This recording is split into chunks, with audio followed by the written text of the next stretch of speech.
Hi அனைவருக்கும் sweet வணக்கம். தங்கலான் படம் இன்னைக்கு ரிலீஸ் ஆகி தியேட்டர்ஸில் சக்ஸஸ்ஃபுல்லாக ஓடிக்கிட்டு இருக்கு. இன்னைக்கு அந்த படத்தை பற்றின ரிவ்யூவோ இல்லை கமெண்ட்ஸோ எதுவுமே நம்ம பார்க்க போகிறது இல்லை. அதுக்கு மாறுதலாக அந்த படம் ஒரு லொக்கேஷனில் நடக்குது பார்த்தீங்களா, அந்த கேஜிஎஃப் என்று சொல்லப்படுகிற அந்த கோலார் கோல்டு ஃபீல்டு, அந்த ஒரு ஜியோகிராஃபிக்கல் ஏரியாவை பற்றின ஒரு சின்ன ஒரு ஹிஸ்ட்ரி தான் பார்க்க போகிறோம்.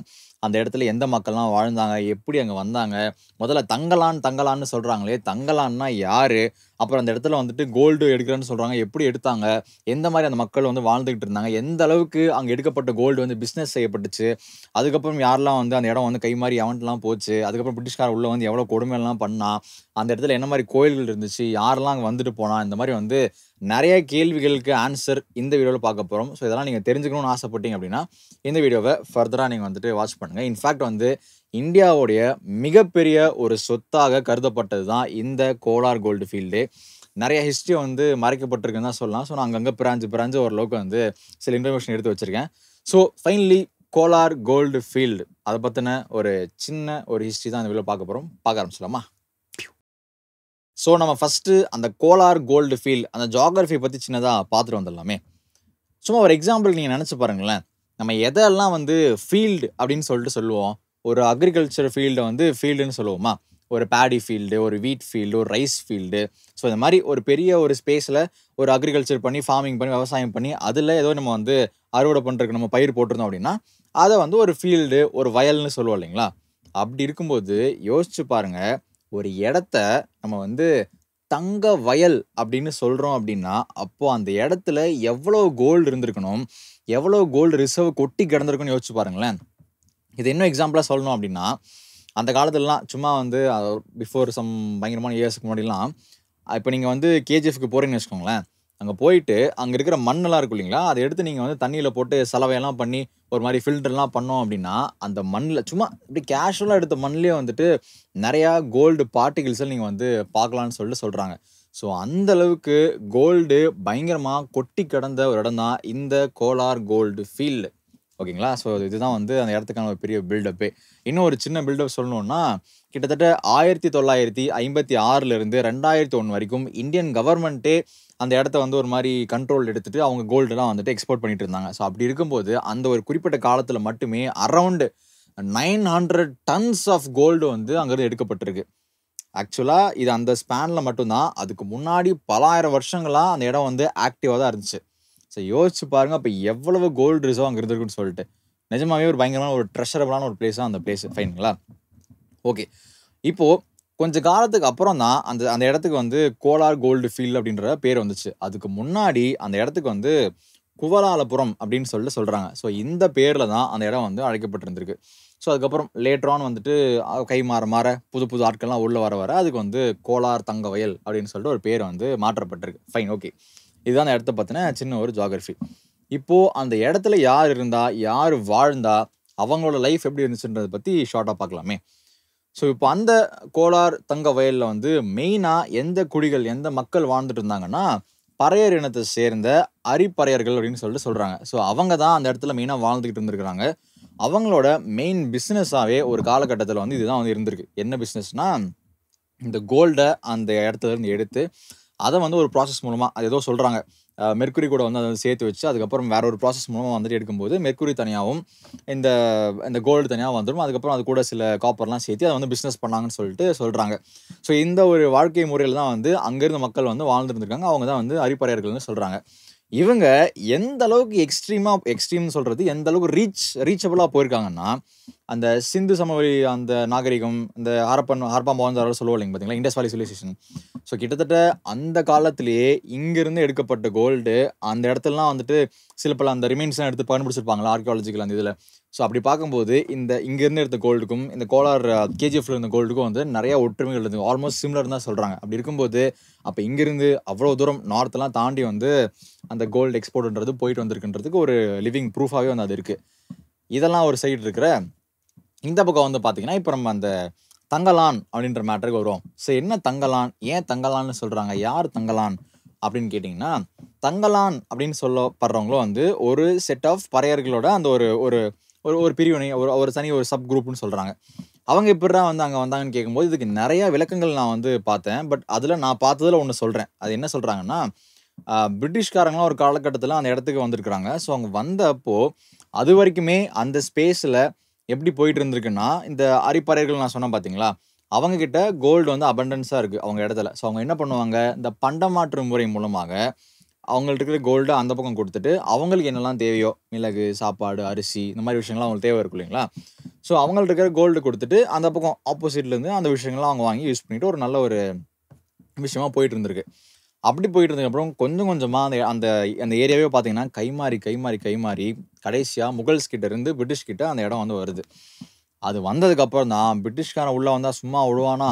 ஆல்ரெடி வந்து இருக்கிறதெல்லாம் வழிச்சுட்டு கொள்ளையடிச்சுட்டு போனவன் தான் இல்லையா? ஸோ அவன் என்ன பண்றான், இன்னும் பயங்கரமா ஒர்க் ஃபோர்ஸ் பண்ணணும், இருக்கிறது மொத்தத்தையும் சுரண்டிட்டு போயிரணும்னு சொல்லிட்டு அந்த பயங்கரமான ஒரு பேராசை காரணமாக, அங்க வொர்க் பண்ணிட்டு இருந்த ஆட்களையும் போக, ஆல்ரெடி அவங்க வந்துட்டு அடிமைப்படுத்திட்டான். அதுபோக எக்ஸ்ட்ராவா ஆட்கள் வேணும்னு சொல்லிட்டு, தமிழ்நாட்டுல வந்து கிருஷ்ணகிரி, சேலம் அதெல்லாம் சொல்றாங்க. அங்கிருந்தெல்லாம் வந்து ஆட்கள வர வச்சு, இன்னும் எக்ஸ்ட்ரா வந்து அவங்கள அடிமைப்படுத்தி வேல பார்க்க ஆரம்பிச்சிருக்கான். வேல வாங்க ஆரம்பிச்சிருக்கான். ஸோ அப்படி அங்கிருந்து இந்த பக்கம் வந்தவங்க தான் இந்த தங்கலான் இன பறையர்கள்னு சொல்லிட்டு சொல்றாங்க. ஸோ இதுதான் அங்க இருந்த மக்கள பத்தின சின்ன ஒரு ஹிஸ்டரி ரைட்டுங்களா? இப்போ அந்த ஸ்பேஸ பத்தின இன்னும் சில ஹிஸ்டரிஸ்லாம் பார்ப்போமே. அங்க என்ன மேட்டர் சொல்றாங்கன்னா, கிட்டத்தட்ட எப்ப இருந்துடா அந்த கோல்ட்லாம் எடுத்துட்டு இருக்காங்க? நீ சொல்றியே 956லேருந்து 2001 வரைக்கும் கவர்ன்மெண்ட் வந்து பார்த்துட்டு இருந்தாங்கன்னு சொல்றியே. அப்பன்னா அப்ப எப்ப இருந்து இங்க வந்து கோல்டுலாம் எடுத்து விக்க ஆரம்பிச்சாங்க? அந்த ப்ராசஸ்லாம் எப்ப இருந்து போயிட்டு இருந்ததுன்னா, ஆல்மோஸ்ட் 10,000 வருடங்களுக்கு முன்னாடியே வந்து அந்த பிசினஸ் சாரி அந்த அந்த இடத்துல கோல்டு புழக்கம்லாம் வந்து ஆரம்பிச்சுச்சுன்னு சொல்றாங்க. இன்னும் எக்ஸாக்ட்டா டெர்ம் பண்ணணும்னா, கிட்டத்தட்ட அந்த நெறைய ஏஜ் சொல்லுவாங்கல்ல. இந்த ஸ்டோன் ஏஜ், அயர்ன் ஏஜ், ஆ ஐஸ் ஏஜ்லாம் சொல்லுவாங்கல்ல. அப்படி இருக்கும்போது, அந்த அயர்ன் ஏஜ், அந்த மெட்டல் யூஸ்லாம் எப்போ வந்துட்டு பரவலா யூஸ் பண்ண ஆரம்பிச்சாங்களோ, கிட்டத்தட்ட அதே சிமிலர் டைம்ல இருந்தே கேஜிஎஃப்ல இருந்து அந்த கோல்டுன்றத வந்துட்டு எடுக்க ஆரம்பிச்சு, ஒரு மாரி சர்க்குலேட்லாம் பண்ணிட்டு இருந்தாங்கன்னு சொல்லிட்டும் ஒரு தியரி சொல்றாங்க. அதுக்கப்புறம் நம்ம நம்ம தமிழ் அரசரான ராஜேந்திர சோழன் இருக்காரு பார்த்தீங்களா? சோழா டைனாசிட்டியும் இங்க உள்ள வந்துருது. ஸோ அவங்க வந்து இங்க வந்து இத கேப்சர் பண்ணி, இந்த இடத்த வந்து அவங்களோட மிக முக்கியமான ஒரு இடமாவே வந்துட்டு பார்த்துட்டு இருந்திருக்காங்க. ஸோ அவங்க சோழர்களோட ஆட்சியில இந்த இடத்துக்கு என்ன பேர் வச்சிருக்காங்கன்னா, "ஜெயம் கொண்ட சோழ மண்டலம்" அப்படின்னு சொல்லிட்டு பேர் இதுக்கு வேற. அது மட்டும் இல்லாம, இந்த இடத்துல வந்துட்டு ஒரு ப்ராப்பரான ஒரு ப்ரொவின்ஸஸே வச்சு, அங்க இருக்கிற மக்களுக்கெல்லாம் வந்து பிளஸ் ஒரு கோயில் வேற கட்டிக் குடுத்துருக்காங்க. அந்த கோயில் பேரும் ஒண்ணு இருக்கு. கோலார் அம்மன் கோயில் அப்படின்னு சொல்லிட்டு. அந்த கோயில்கள்ல இன்னும் வந்துட்டு போய் பார்த்தீங்கன்னா வந்து, அந்த சோழர்களோட அந்த அந்த என்ன சொல்றது, அந்த கல்வெட்டுகள்லாம் இருக்கு. ராஜேந்திர சோழனோட விஷயங்கள்லாம் இருக்கு. அந்த மாரி நெறைய விஷயங்கள் அது வந்து இன்னுமே வந்து சான்றுதல்லாம் இருந்துகிட்டு இருக்கு. ஸோ இது வந்து நிஜமே நடந்த ஒரு விஷயம் தான். அது போக வந்துட்டு அந்த அதே அதே இடத்துல ஒரு கோயில் சொன்னேன் பார்த்தீங்களா? அந்த கோலாரம்மன் கோயில்னு சொல்லிட்டு. அதே மாரி அந்த இடத்துல வந்துட்டு இன்னொரு கோயிலும் ஒண்ணு இருக்கு. சின்ன கோயிலா. அது என்ன கோயில்னா, செல்லாமன் கோயில்னு சொல்றாங்க. இது என்னடா சின்னதா செல்லாமன் கோயில்னா, அந்த கேஜிஎஃப்ல தங்கம் சுரண்டுறதுக்கு வந்து உள்ள போம்போதோ, இல்ல அது வந்து ஒரு ஒரு கேவ் மாரி தான் இல்லைங்களா? குழி தோண்டி போயிட்டே இருக்குல்ல அண்டர் கிரவுண்ட்ல. ஸோ அப்படி போம்போது நெறையா ஸ்கார்பியன்ஸோட தொல்லைகள் அதிகமா இருக்கு. நெறைய இடத்துல பாம்புகள் அதிகமா இருக்கும். அது மாரி வந்து அந்த இடத்துல வந்து தேள்லாம் ரொம்ப அதிகமா இருக்க காரணத்தினால, அப்படின்னு அந்த தேல வந்துட்டு ஒரு வணங்குற தெய்வமா வச்சு, அவங்களுக்குன்னு ஒரு கோயில் கட்டி, அவங்க நாள பின்ன வந்துட்டு இந்த சுரங்கம் தோண்டுற வேலைக்கு போறாங்கன்னா, அந்த கோயில்ல ஒரு பூஜைய போட்டு போனா, அந்த தேள் எதுவும் கொட்டாதுன்றது அவங்களோட ஐதீகமா இருந்திருக்கு. ஸோ அதையும் வந்து ஃபாலோ பண்ணிட்டு இருந்திருக்காங்க. ஸோ அப்படி இருக்கும்போது நல்லா வந்து கிட்டத்தட்ட எப்படி சொல்றது? நெறைய பேர் வந்து இந்த இடத்துல இருந்தா ரொம்ப பாவப்பட்ட ஜென்மங்கள் போல, ஒரு மாரி ரொம்ப வந்துட்டு ரொம்ப ரொம்ப அழுக்கா இருந்தாங்கன்னு. அஃப்கோர்ஸ் அப்படிப்பட்ட ஆட்களும் அங்க இருந்தாங்க. அட் த சேம் டைம் படிச்ச நெறையா வந்து ஸ்கூல்ஸ் கொண்ட ஒரு இடமாவும் வந்து அந்த கேஜிஎஃப்ன்றது இருந்திருக்கு. ஏன்னா பிரிட்டிஷ்காரன் வந்ததுக்கப்புறம் ஸ்கூல்லாம் கட்டி விட்டுருக்கான். அதுவுமே ஒரு சைட்ல வந்து இருந்திருக்கு. ஸோ ஒரு 2 டைப் ஆஃப் மக்களுமே அங்க வந்து வாழ்ந்திருக்காங்கன்னு சொல்லிட்டும் ஹிஸ்டரி வந்து சொல்லுது. ஸோ இதுதான் வந்துட்டு ஒரு மாரி ஒரு ஒரு ஒரு மாரியான ஒரு மேட்டர். இப்ப நம்ம அந்த பீகாக் விஷயத்துக்கு போவோமே. அந்த இடத்துல வந்து ஒரு பிரிட்டிஷ்காரங்க வந்ததுக்கப்புறம் ஒரு அது சாரி பேர் மறந்து போச்சு. ஒரு பிரிட்டிஷ்கார இடத்துல ஒரு ஒரு அவரு ஒரு ஆய்வாளர்ன்னு வச்சுக்கோமே, அவர் வந்து வராரு. வரம்போது அந்த கேஜிஎஃப்ன்ற இடத்துல மக்கள்லாம் வந்து பரவலா இந்த கோல்ட பத்தி, இந்த ரிசர்வ் பத்தி பேசுறது கேள்விப்பட்டு, "அப்படியா நெறையா இருக்கான்னு" சொல்லிட்டு அவரு சில ரிசர்ச்லாம் பண்றாரு. அப்ப என்ன அவருக்கு மெயினா அவர் காதுல விழுகுது அப்படின்னா, இப்ப ஒரு கோல்டு இங்க இருக்குன்னு சொல்லிட்டு எப்படி கண்டுபிடிப்பீங்க? அப்படின்னு கேட்டதுக்கு, அது ஒண்ணும் இல்லைங்க. மயில் வந்து நல்லா சாப்பிட்டுட்டு போய் எங்க ரெஸ்ட் எடுக்குமோ, அந்த இடத்த போய் நம்ம வந்து ப்ராப்பரா நம்ம வந்து தோண்டுனோம்னா, அதாவது மயில் ப்ராப்பரா அதாவது ரெகுலரா எந்த இடத்துக்கு போய் வந்து ரெஸ்ட் எடுக்குதோ, அந்த மாரிலாம் விஷயங்கள்லாம் பண்ணுதோ, அதோட ஆக்டிவிட்டீஸ வச்சு அந்த இடத்துல வந்து கோல்டு அதிகமா இருக்குன்னு சொல்லிட்டு நாங்க வந்து கண்டுபிடிச்சுருவோம். அப்படின்னு சொன்னோனே, ஃபர்ஸ்ட்டு அந்த ஆய்வாளருக்கு வந்து ஒரு மாரி, "என்னய்யா ஒளர்றீங்க? மயில் போய் உட்கார்ந்தா அங்க கோல்டு இருக்குன்னு அர்த்தமா? மயிலுக்கு என்ன சூப்பர் பவரா இருக்குது கோல்ட கண்டுபிடிக்கிறதுக்கு?" அப்படின்னு நெனச்சவரு, கொஞ்சம் அவரு ரியலாவே சில விஷயங்கள்லாம் எக்ஸ்பீரியன்ஸ் பண்ண, அவரே அவருடைய கட்டுரையில என்ன எழுதியிருக்காரு சாரி அந்த கட்டுரை. அதுல என்ன எழுதியிருக்காருன்னா, "முதல்ல இந்த பீகாக் தியரி வந்து ஸ்டூபிட்ன்னு தான் நானும் நெனச்சேன். ஆனால் ஆக்சுவலாக பார்க்கும்போது இந்த பீகாக் தியரி வந்து உண்மையாகவே இருந்திருக்குது. மோஸ்ட்டாக எந்த இடத்துலலாம் மயில் போயிட்டு அதை ரெஸ்ட் எடுக்குதோ சம்திங்லாம் பண்ணுதோ அந்த இடத்துல தோண்டும் போது அங்கே வந்து கோல்டு கிடச்சிருக்குன்னு சொல்லிட்டு அவரே வந்து ஒரு ப்ரூஃபாக ஒரு கட்டுரையில் வச்சிருக்காரு. ஸோ மேபி அந்த ஒரு 10,000 இயர்ஸ்க்கு முன்னாடி வந்து மனுஷனுக்கு நிறையா சில சக்திகள்லாம் இருந்ததுன்னு சொல்லுவாங்க இல்லைங்களா, அது கண்ட்ரோல் பண்ணுறதுக்கு அப்படி மாதிரி வந்து மயிலுக்குமே ஏன் வந்து கோல்டை வந்துட்டு கண்டறியதுக்கான ஒரு கெப்பாசிட்டி இருந்திருக்காதோன்னு சொல்லிட்டு ஒரு சின்ன ஒரு கேள்வியுமே வந்து எழுப்புது. ஸோ இதுதாங்க ஓவராலாக வந்து பார்த்தோம்னா இதுதான் அந்த கேஜிஎஃப் பற்றின சின்ன ஒரு ஹிஸ்ட்ரி வரலாறுலாம். அதுக்கப்புறம் அடிமைப்படுத்தி அது கொடுமையெல்லாம் பண்ணி அது வேறு விஷயமா போயிடும். அங்கே இருந்த மக்கள்லாம் வந்துட்டு மெயினாக வந்து நிறைய பேர் அந்த அந்த சுரங்கத்திலே பாதிக்கப்பட்டு அந்த அந்த இடிபாடுகள் அந்த உள்ளே போய் மாட்டி நிறைய பேர் இறந்து போயிருக்காங்க. அப்படி உள்ளே போகும்போது வந்து நிறைய பேர் அந்த விஷ வாயுலாம் தாக்கும் இல்லைங்களா, ஏன்னா ரொம்ப உள்ளே போக அந்த மீத்தேன் கேஸ்லாம் வரும் இல்லையா, ஸோ அப்படி நிறைய பேர் இறந்து போயிருக்காங்க. அதெல்லாம் தவிர்க்கணுன்றக்காக என்ன பண்ணியிருக்காங்கன்னா, ஒன்ஸ் இவங்க வந்து அந்த சுரங்கம் தோன்றதுக்கு போகிறாங்க அப்படின்னா அங்கே ஒரு சின்ன பறவையெல்லாம் வந்து உள்ளே அனுப்பிச்சு ஒருவேளை உள்ளே போன பறவை சக்ஸஸ்ஃபுல்லாக வெளியே வந்துருச்சு அப்படின்னா உள்ளே எந்த ஒரு விஷயமே இல்லை அப்படின்னு அர்த்தம்னு சொல்லிட்டு அதுக்கப்புறம் இவங்க நிம்மதியாக உள்ளே தோண்ட போயிருக்காங்க. ஒருவேளை இவங்க அமிச்ச பறவை உள்ளேருந்து வெளியே வரல அப்படின்னா இந்த இடத்துல டேஞ்சரு ஏதோ ஒரு விஷவாயு இருக்குன்னு சொல்லிட்டு அந்த இடத்துக்கு போகாமல் அவாய்ட் பண்ணியிருக்காங்க. ஸோ மாதிரி நிறைய நிறைய விஷயங்கள் வந்து பண்ணியிருக்காங்க. அது மட்டும் இல்லாமல் அந்த அந்த கோயில் சொன்னோம் பார்த்தீங்களா, அந்த கோலார் அம்மன் கோயில்னு சொல்லிட்டு, ஸோ அங்கே வந்து ஒரு உண்டியல் மாதிரி ஒன்று இருக்குன்னு சொல்கிறாங்க. அந்த உண்டியல் எப்படின்னா நம்ம நார்மலாக ஒரு மெட்டல் உண்டியலோ ஏதோ ஒரு சட்டி உண்டியலோ கிடையாது. அது வந்து ஒரு ஒரு பேசிக்காக நீங்கள் அதை காசு போட்டிங்க அப்படின்னா அது உள்ளே இருக்கிற ஒரு குகை மாதிரி ஒரு இடத்துக்குள்ள போயிடும். அதுலேருந்து எப்படி அந்த அமௌண்ட் எடுக்கிறது ஆர் வந்துட்டு அதை எப்படி திருப்பியும் எப்படி ரீசைக்கிள் ஆச்சுன்ற எந்த ஒரு ஐடியாவுமே இல்லை. மேபி தெரியாமல் கூட இருக்கலாம். ஒரு ஒரு மர்மமாக தான் இருக்குது அந்த உண்டியல் சொல்லலாம்.